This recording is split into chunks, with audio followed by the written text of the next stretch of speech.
IFM News. Lokal. Maangay itilibre nga theoretical driving course sa Inter Marso 7 kan Marso 8 itilawag City Basketball Court itilawag City Hall. Daytoy ti inisyatibo ti Land Transportation Office iti syudad babae ti panya kibinulig na iti local government unit itilawag City.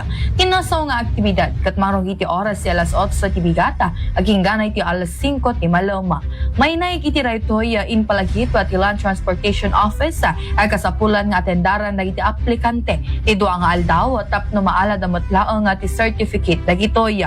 Imunan ngayon batad ni Mr. Rene de la Rosa iti Land Transportation Office Lawaga ti theoretical driving course kat maysa karay ti kasapulan sagbay nga makaalay ti lisensya dagiti motorista. In paganet get na nga napatega ti maadaan ti driver's license tapno maamuan dagiti lintek trapiko. Para iti IFM News, Idol Bernadette Toledo, Tatak, IFM.